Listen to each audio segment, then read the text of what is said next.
Life will break you down if you let it. Setbacks will pile up. Dreams will feel out of reach. You'll want to quit. But here's the truth. Giving up is the easy way out. It takes no strength, no courage, no resilience. What takes real strength is standing back up when life knocks you flat. The Stoics understood this. They knew suffering wasn't the enemy. Our reaction to it was. Marcus Aurelius said, "You have power over your mind, not outside events. Realize this, and you will find strength." Pain is inevitable. Frustration, failure, and disappointment, they're coming whether you like it or not. But your mindset, that's yours to control. You either let hardship break you or you use it as fuel. Every setback is a test, a chance to sharpen yourself. You don't push through because it's easy. You push through because the alternative is stagnation. Right now you have a choice. Stay down or rise up. You are stronger than you think, tougher than you feel. So fight, adjust, move forward. And remember, the obstacle isn't blocking your path, it is the path. Now, are you going to let it stop you, or are you going to push through? Don't just sit there waiting for things to change. Make them change. Get up. Take the next step, no matter how small. Shift your mindset from "I can't" to "I must." Embrace the struggle, because that's where growth happens. Hit subscribe if you're ready to stop making excuses and start taking action. Drop a comment on what you're pushing through right now, because this isn't just motivation, it's a movement. Now go, face the challenge, and push through. Let's get started. Number 1. No one is coming to save you. Let's talk about one of the hardest truths most people refuse to accept. No one is coming to save you. No mentor is about to swoop in with the perfect advice. No friend is going to drag you out of bed and make sure you chase your goals. No magical opportunity is going to land in your lap just because you deserve it. If you're sitting around waiting for a sign, for someone to believe in you, or for life to somehow rearrange itself in your favor, you are setting yourself up for disappointment. The world does not work that way. We've been fed this fantasy since childhood. The idea that if we struggle long enough, someone will see our pain and pull us out of it. That's what happens in movies. The underdog gets discovered, the lost soul finds a mentor, the person drowning in hardship gets rescued at the last moment. But in real life, nobody is watching, nobody is coming. And that's not meant to depress you, it's meant to wake you up. Because the moment you fully accept that your life is in your hands, you stop waiting. You stop hoping that circumstances will change, and you start changing them yourself. I used to be stuck in this mindset.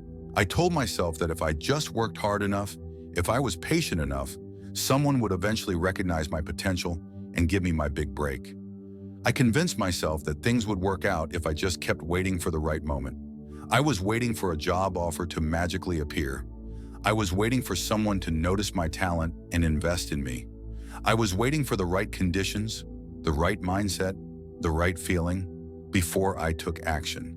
And you know what happened? Nothing. Because waiting is passive. It tricks you into believing you're being patient, when in reality, you're just avoiding responsibility. Then one day it hit me. I was the problem. No one was stopping me except me. I wasn't taking action because deep down, I was scared. Scared of failure, scared of rejection, scared of not being ready. The harsh truth is that most people don't need to be saved. They need to take responsibility. They need to stop looking for shortcuts, stop waiting for approval, and stop hoping that someone else will do the hard work for them. It sounds harsh, but the people you expect to help you, they have their own problems. Your family loves you, but they can't live your life for you. Your friends support you, but they're busy fighting their own battles. Even your mentors, the ones who give you great advice, aren't going to hold your hand through every decision. And if someone did come to save you, it wouldn't work. Because real change, real growth, doesn't come from being rescued. It comes from struggle, from figuring things out on your own, from learning how to stand on your own 2 feet. Think about the people you admire, the successful, the disciplined, the ones who seem unstoppable. Did they get there because someone saved them? Or did they build themselves from the ground up through relentless effort and self-reliance? When you stop expecting someone else to solve your problems, you take full ownership of your life. And when you take full ownership, everything changes. So how do you actually apply this? Stop waiting for permission.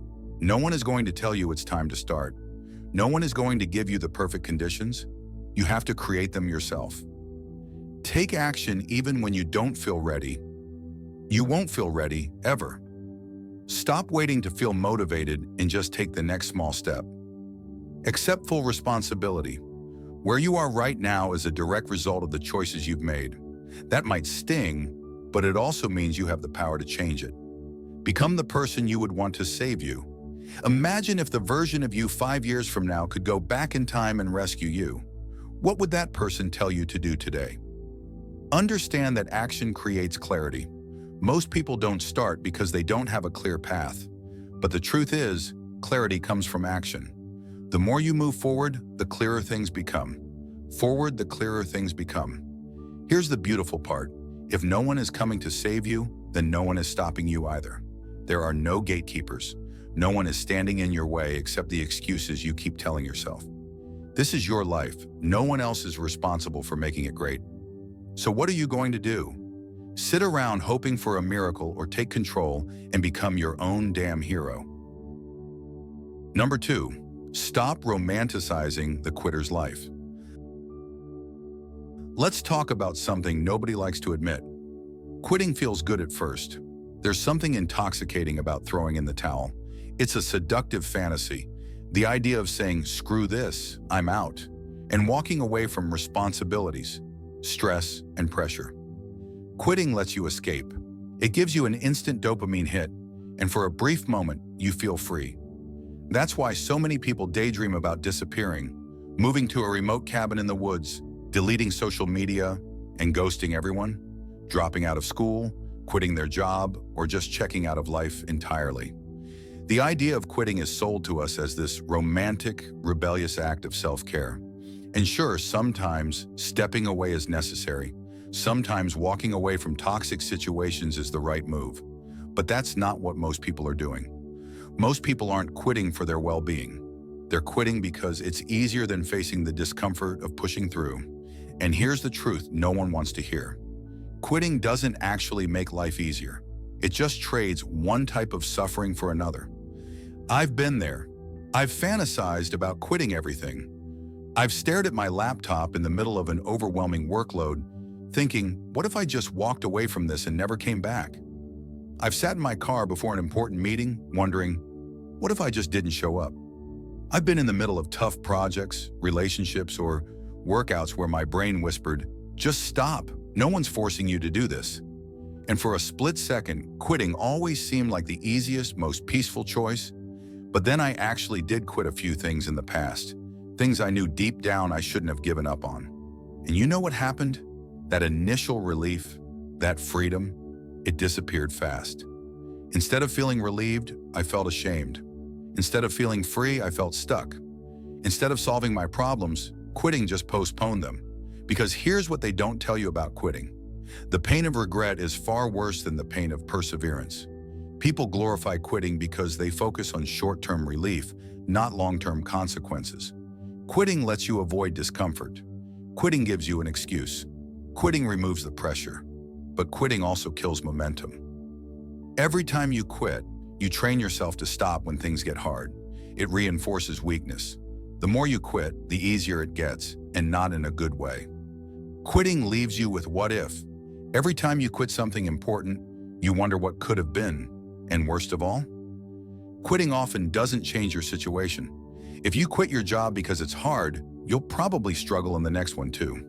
If you quit your business because it's not growing fast enough, you'll likely do the same with your next idea. If you quit a workout plan because it's painful, guess what? Every new plan will be painful too. The hard things don't go away just because you quit. They just follow you into the next chapter.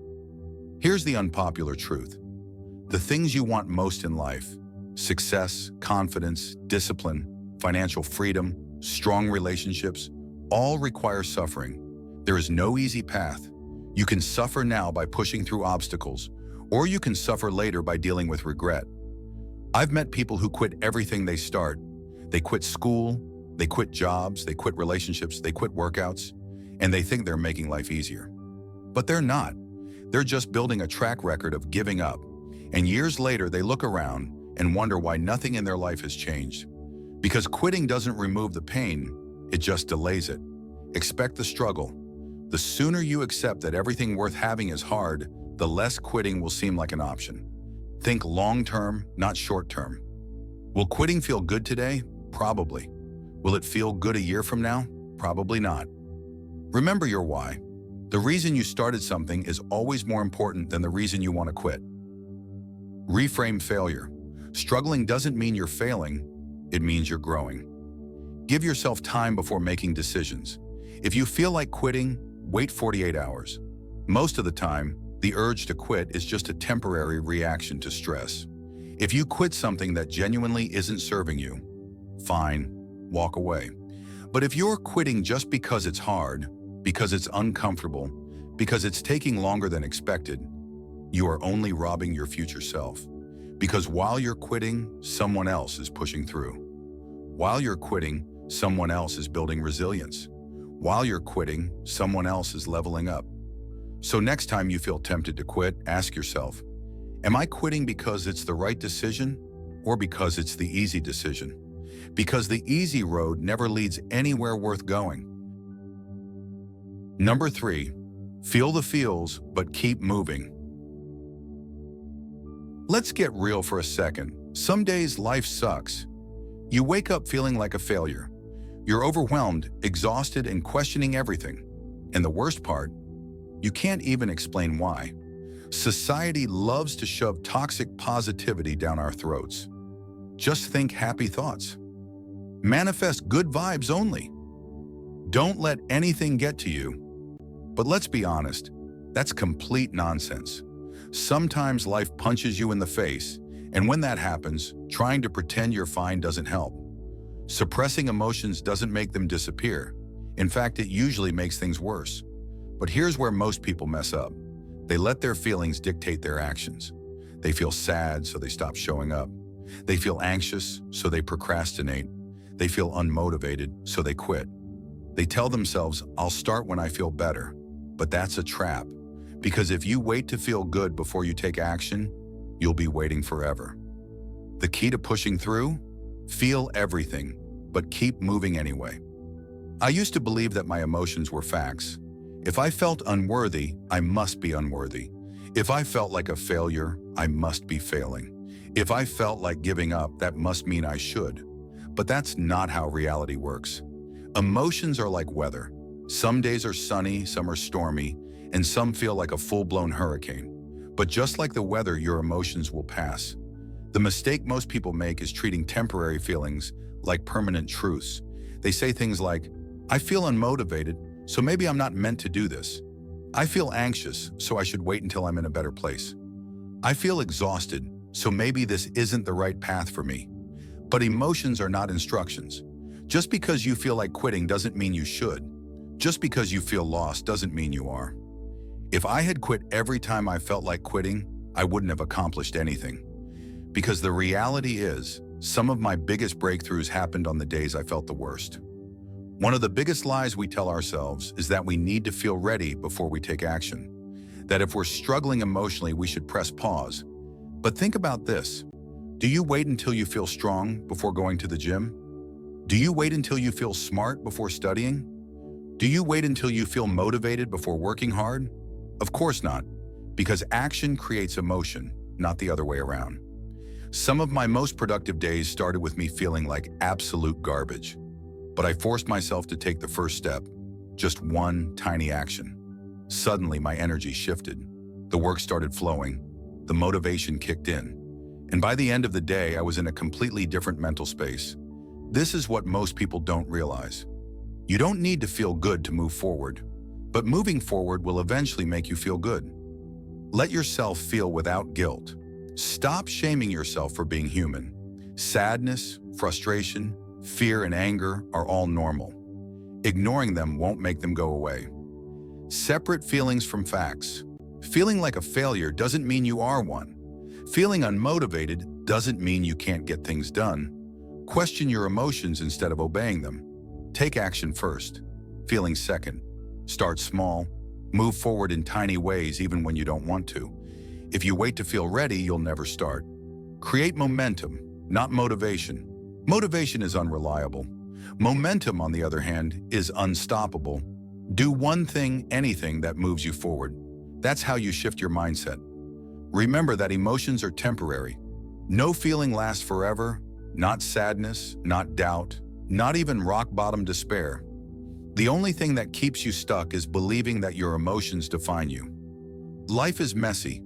You will have days where you feel lost, uninspired, and completely over it. You will have moments where you wonder if you're even on the right path. And that's okay. But quitting just because you feel bad? That's not okay. Because while you're sitting in your feelings, waiting for motivation to magically appear, someone else is pushing through their bad days and building the life you want. The difference between success and failure isn't intelligence, talent, or luck. It's who keeps going when it sucks. So feel the feels. Let yourself be angry, sad, frustrated, or exhausted. But don't let it stop you. Because the people who win in life, they aren't the ones who always feel good. They're the ones who keep moving, no matter what. Number 4, find someone worse off than you and help them. All right, let's be brutally honest. When life feels like it's falling apart, the last thing you probably want to hear is, go help someone else. You're drowning in your own problems. You're exhausted. You can barely take care of yourself, let alone somebody else. So why in the world would helping someone worse off than you actually make things better? Because self-pity is a prison. The more you sit in your own misery, the more trapped you become.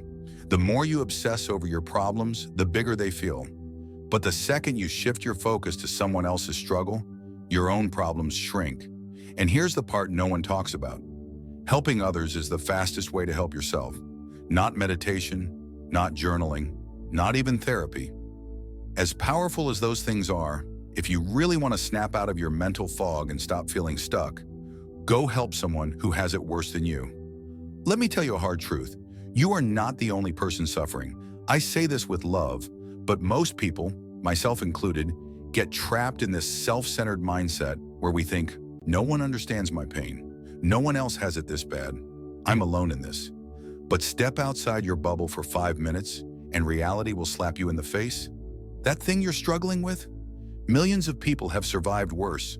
That heartbreak you think you'll never recover from? Someone else lost their entire family and kept going? That financial stress that's keeping you up at night? Someone else is wondering where their next meal is coming from. This isn't about minimizing your pain. Your struggles are real. Your emotions are valid. But perspective is powerful. And the moment you shift your focus from, why is my life so hard, to who else is struggling and how can I help, everything changes. I learned this lesson the hard way. There was a period in my life where I was completely stuck. I felt lost, unmotivated, and sick of everything. My goals felt impossible. My problems felt overwhelming. And worst of all, I felt alone. One day, a friend casually mentioned that a local shelter needed volunteers. At first, I dismissed it. I don't have time for that. I can barely handle my own life. But something in me snapped. Maybe I was desperate for a distraction. Maybe I was tired of feeling sorry for myself. Either way, I showed up. And that one decision changed everything. I met people who had nothing. People who had lost their homes, their families, their sense of security. And yet somehow they still smiled. They still laughed. They still had hope. It hit me like a truck. What the hell was I complaining about? My problems didn't disappear that day, but my perspective shifted. Instead of feeling powerless, I felt useful. Instead of drowning in my own misery, I was actually making a difference, even in a small way. That experience rewired something in me. And since then, every time I start spiraling into self-pity, I force myself to get out of my own head and help someone else. Why this works? It interrupts your self-pity loop. When you're focused on someone else's problems, you spend less time obsessing over your own. It gives you instant purpose. Feeling lost? Directionless? Go be useful to someone. Even the smallest act of kindness makes a difference. It reminds you how strong you actually are. You think you're at rock bottom, but you still have something to give. That's proof that you're not as helpless as you feel. It creates momentum. When you help someone, you feel good. When you feel good, you take more action. And before you know it, you've pulled yourself out of your slump. Look, I get it. When you're struggling, the idea of helping others sounds exhausting. But you don't have to be some superhero. You don't have to start a charity or dedicate your life to service. Just start small. Call someone who's struggling. Even if you don't have the answers, just listening can change someone's day. Buy a meal for someone in need. Next time you grab food, pick up an extra meal for a homeless person. Share your knowledge. If you've overcome something, help someone else do the same. Volunteer for an hour. Just 1 hour. You'd be shocked how much it shifts your mindset. Be kind. Sometimes just offering a little patience, a compliment, or a smile can change someone's entire day. And if you think, I have nothing to give, you're wrong. You always have something to offer. Your time, your energy, your encouragement. These things are priceless. At the end of the day, you have 2 choices. 1, sit in your own misery, waiting for someone to save you. 2, step outside of yourself and help someone else. One of these choices keeps you trapped. The other sets you free. So the next time you feel like giving up, don't focus on how hard your life is. Instead, ask yourself, who can I help today? Because sometimes the best way to pull yourself out of darkness is to be the light for someone else. Number 5, change your environment. People love to believe that success is all about sheer willpower, that if you just try harder and stay disciplined, you'll eventually break through. But here's the truth most people don't want to admit. Your willpower is not stronger than your environment. You can have all the motivation in the world, but if you're constantly surrounded by distractions, negativity, and mediocrity, you are fighting an uphill battle that you will eventually lose. Your environment is either setting you up for success or dragging you down into failure. There is no neutral ground. And yet most people refuse to acknowledge this. They sit in the same toxic spaces, surround themselves with the same uninspiring people, expose their minds to the same garbage content, and then wonder why they feel stuck. You are not just a product of your choices, you are a product of what surrounds you every single day. If you've ever spent time around a group of highly driven people, you've probably noticed something. You start thinking bigger. You feel guilty about wasting time. You get motivated to push yourself. And if you've ever spent time around people who complain about everything, you've noticed the opposite. You start complaining too. Your energy feels drained. You lower your standards without realizing it. Your mind is always adapting to what it's exposed to. The thoughts you have, the habits you build, and the goals you set are all being influenced by what's around you. So if you're struggling to break through, the question you need to ask is not, how do I become more disciplined? But rather, how do I create an environment where success is inevitable? For the longest time, I thought my lack of progress was a motivation problem. I thought maybe I just wasn't wired for success the way others were. But then I took a step back and looked at my daily surroundings. I was waking up in a cluttered, chaotic space. I was starting my mornings by scrolling through my phone, filling my brain with useless content before I even got out of bed. I was spending time with people who had zero ambition and looked down on anyone trying to improve themselves. And I wondered why I felt stuck. One day I decided to experiment. Instead of working from my usual spot, I packed up my things and went to a quiet cafe. No distractions, no mindless scrolling, just pure focus. That one small change completely shifted my productivity. It made me realize something obvious. I didn't need more willpower. I needed to stop sabotaging myself with a terrible environment. From that point forward, I became ruthless about curating my surroundings. I cleaned my space, limited my time with negative people, and started consuming content that actually pushed me to grow, and everything changed. Small changes can make a big difference. You don't need to uproot your entire life to create a better environment. Small changes can make an immediate difference. Fix your physical space. Your external environment affects your internal state more than you realize. Clean your room, desk, or workspace. A cluttered space creates a cluttered mind. Separate work from relaxation. If you work where you sleep, your brain will struggle to focus. Go somewhere new. Sometimes a simple change of scenery, like working from a library or cafe, can reset your brain. Upgrade your social circle. You are heavily influenced by the people around you, whether you realize it or not. Spend time with people who challenge you, not those who drain you. If your friends mock ambition, find new friends. You don't have to cut people off completely, but you do have to control how much access they have to you. Be ruthless about what you consume. Your mind is being programmed every day by the content you consume. Choose wisely. Unfollow social media accounts that add no real value to your life. Replace entertainment with education. Listen to podcasts, read books, and watch content that helps you grow. Stop feeding your mind with negativity. What you consume shapes how you think. Make leaving an option. If your job, city, or living situation is holding you back, start making an exit plan. You are not a tree. You don't have to stay rooted in a place that's killing your potential. Change doesn't happen overnight, but small steps toward a better environment can change everything. The harsh truth: you will become what surrounds you. You can't outwork a toxic environment. So if you feel stuck, uninspired, or unmotivated, stop blaming yourself and start looking at what surrounds you. Is your space set up for focus or filled with distractions? Are the people around you lifting you up or pulling you down? Is your daily routine reinforcing success or keeping you in the same cycle? If you don't like the answers, change something. Because if you don't take control of your environment, it will take control of you. At the end of the day, no one is coming to save you. No amount of motivational videos, self-help books, or Monday mindset quotes will change your life if you refuse to change what surrounds you. Your environment is shaping you every single day. Whether you realize it or not, it's either pulling you forward or holding you back. There is no middle ground. So the question is simple. Are you going to take control of your surroundings, or are you going to let them control you? You don't have to make massive changes overnight. Start small, clean up your space, cut down on distractions. Distance yourself from people who keep you stagnant. Put yourself in places where you have no choice but to grow. Because if you do nothing, nothing changes.